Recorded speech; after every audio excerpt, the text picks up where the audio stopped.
You do things every day that you cannot fully explain. Maybe you have a specific order in which you make your morning coffee. Maybe you touch something before you leave the house to check it is locked, even when you know it is locked. Maybe you have a routine before a job interview or a first date or a sports competition that you would feel deeply uncomfortable skipping. Maybe you knock on wood or avoid stepping on cracks or sit in the same seat every time you attend the same kind of event.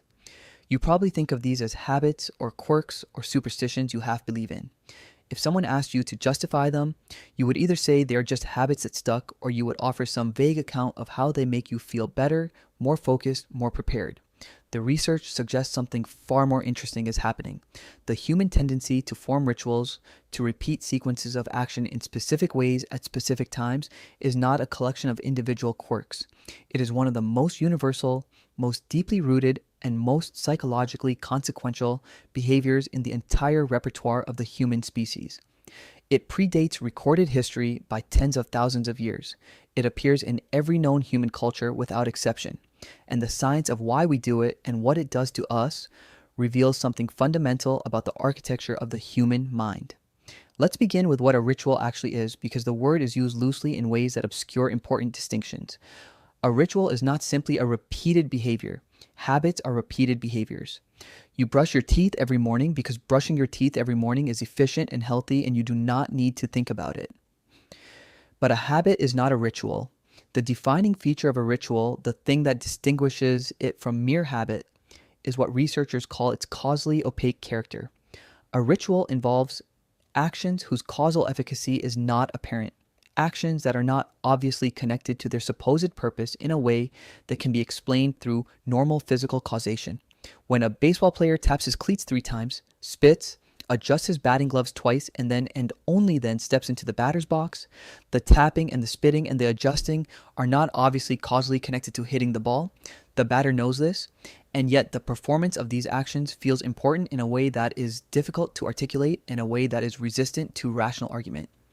If you tell the baseball player that the ritual cannot be helping his batting average, he will probably agree with you, and he will probably do it again next time.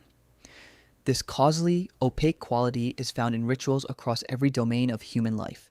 The religious ritual, whose specific actions are dictated by tradition rather than by visible causal logic.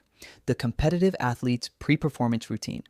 The grief ritual that involves specific actions at specific times rather than simply the expression of sadness. The wedding ceremony, whose specific gestures and words feel essential, even to people who cannot explain why those particular gestures and those particular words.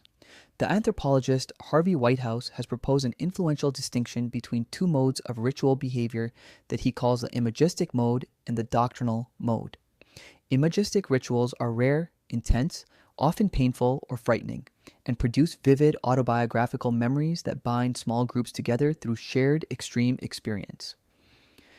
Doctrinal rituals are frequent, repetitive, and logically organized around explicit theology or ideology, and work by creating routinized semantic memory rather than episodic memory.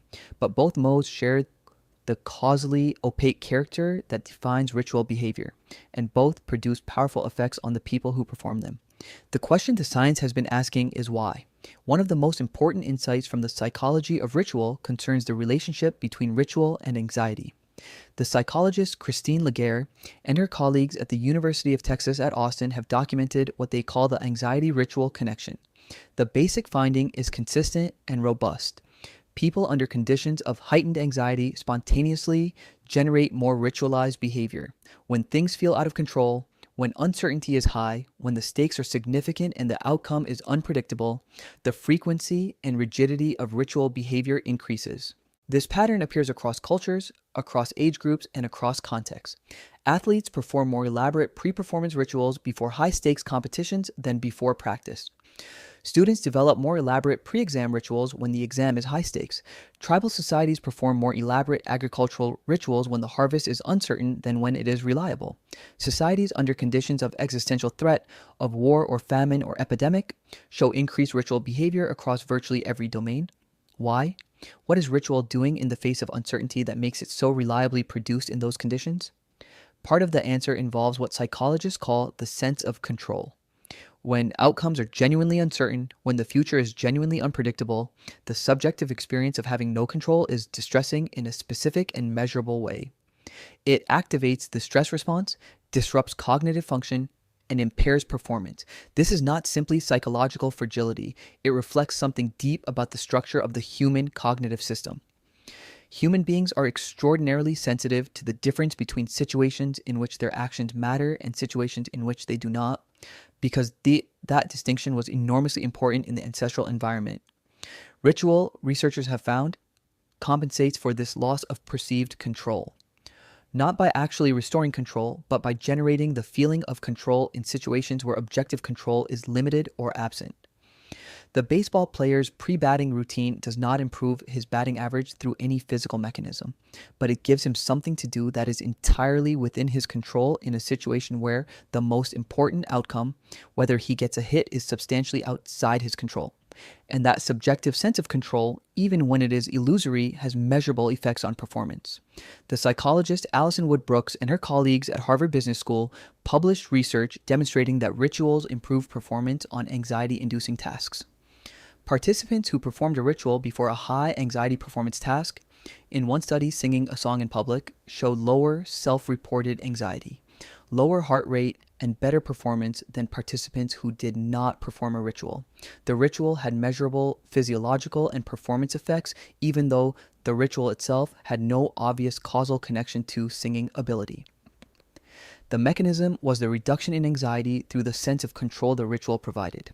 This finding has been replicated across domains including mathematics performance, athletic performance, and creative performance. The effect is consistent and significant enough to be practically important. Rituals work, not because they have magical efficacy, but because they have genuine psychological efficacy. But the anxiety control mechanism is only part of the story. Ritual does something else that is equally important and perhaps more interesting. It creates and maintains social bonds. The anthropologist Emile Durkheim, writing at the turn of the 20th century, proposed that the primary function of ritual is not to communicate with the supernatural or to control outcomes, but to generate what he called collective effervescence, a shared emotional state produced by synchronized collective action that dissolves the boundaries between individuals and produces a powerful sense of unity and belonging. Durkheim observed that the specific content of religious ritual was less important than its collective performance. What mattered was that people were doing the same things at the same time in the same way, and that this synchrony produced a characteristic emotional experience. Modern research has confirmed and deepened Durkheim's insight. The psychologist Scott Wiltermuth at USC has shown that synchrony, doing the same thing at the same time as others, increases cooperation, trust, and feelings of connection between people. Synchronized action appears to produce a kind of physiological and psychological merging that makes people more prosocial toward their synchrony partners.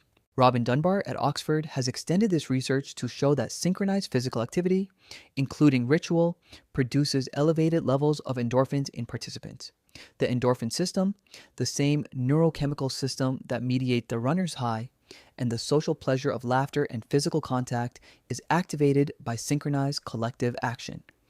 This means that participating in ritual with others has a genuine physiological reward component. It feels good in a specific neurochemical way, and that good feeling is associated with the people you perform the ritual with.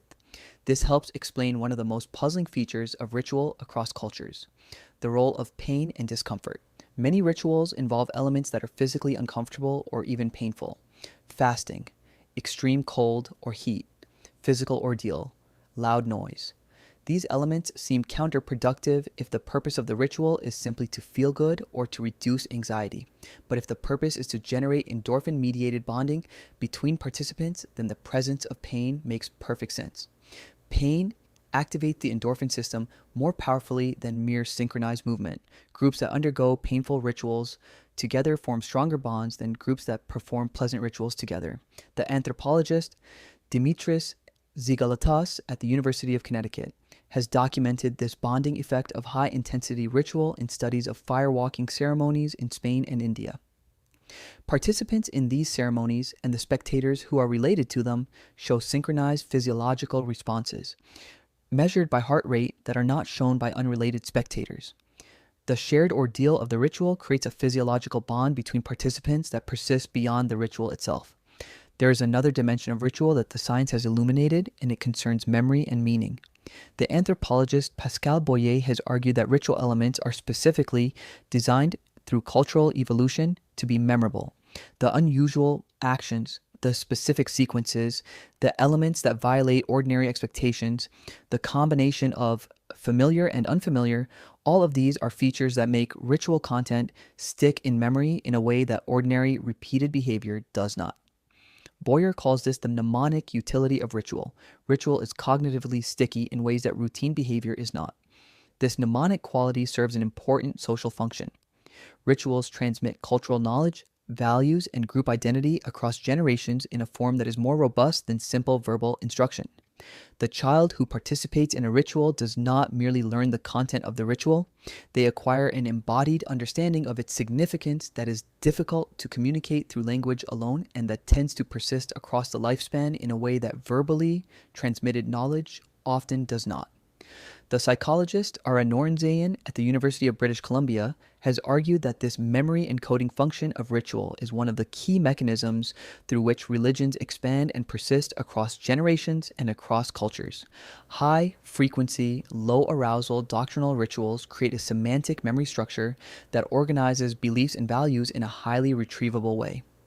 Low frequency, high arousal imagistic rituals create powerful episodic memories that bind communities through shared experience. Together, these two modes of ritual create a memory architecture that is extraordinarily robust against forgetting and against the dilution of cultural identity over time. The evolutionary origins of ritual are themselves fascinating and somewhat contested. Some researchers argue that ritual has deep roots in animal behavior, pointing to the stereotyped courtship displays of birds and other animals as precursors to human ritual. Others argue that the specifically symbolic and causally opaque character of human ritual is unique and requires explanation in terms of distinctively human cognitive capacities.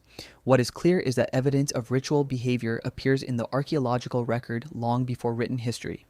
The ochre-stained engravings at Blombos Cave in South Africa, dating to approximately 75,000 years ago, suggest symbolic behavior consistent with ritual use. Deliberate burial with grave goods, a practice found across multiple early human populations, implies ritual behavior around death. The cave paintings at sites across Europe and southern Africa, some of which appear to have been produced in contexts suggesting altered states of consciousness, suggest ritual use of these spaces. The deep antiquity of ritual suggests that it is not a cultural elaboration superimposed on a fundamentally non-ritual psychology. It is rather a core feature of the human cognitive and social repertoire. The tendency to form rituals appears to be part of what human beings are, not something added to human beings by particular cultural traditions. What does all of this mean for how you understand the rituals in your own life? The first implication is practical. Rituals work. The pre-performance routine before the job interview or the athletic competition or the creative task is not superstition that should be eliminated in the name of rationality. It is a psychologically effective mechanism for reducing anxiety and improving performance. The research consistently shows that people who perform rituals before high-stakes performance tasks perform better than people who do not. Understanding why this happens does not diminish the effect. It may actually enhance it, because conscious understanding of the mechanism can help you design more effective rituals rather than simply inheriting ones that happen to have stuck. The second implication concerns your social life. The rituals you share with other people, whether they are religious practices, family traditions, team routines, or simply the characteristic ways that specific relationships unfold, are not decorative. They are doing the work of social bonding at a deep physiological level. The endorphin-mediated bonding that synchronized collective action produces is real, measurable, and significant. Shared rituals create the feeling of we in a way that few other activities reliably produce. When relationships lose their rituals, when the characteristics, shared practices that define them are abandoned, the bond weakens in ways that can be difficult to attribute to any specific cause. The third implication concerns a transmission of meaning. Ritual is one of the most powerful mechanisms human beings have for encoding and transmitting what matters. The things that are treated with ritual attention are the things that a culture or a family or a community considers significant. When you want to mark something as important, as worthy of being remembered and carried forward, ritual is the appropriate technology. not because it has supernatural efficacy, but because it has genuine mnemonic and social efficacy. It makes things stick. You have been performing rituals your entire life. Some you inherited from your culture, some you developed unconsciously in response to anxiety, some you share with the people you are closest to, some you perform alone in the specific order that feels necessary without knowing why it feels necessary. You are not being irrational, you are being deeply, characteristically, irreducibly human. The tendency to ritualize, to mark certain actions as requiring a specific form, to repeat sequences that feel essential even when their causal logic is opaque, is woven into the architecture of how you process uncertainty, build connection, and make meaning. It is one of the oldest technologies human beings possess, and it still works.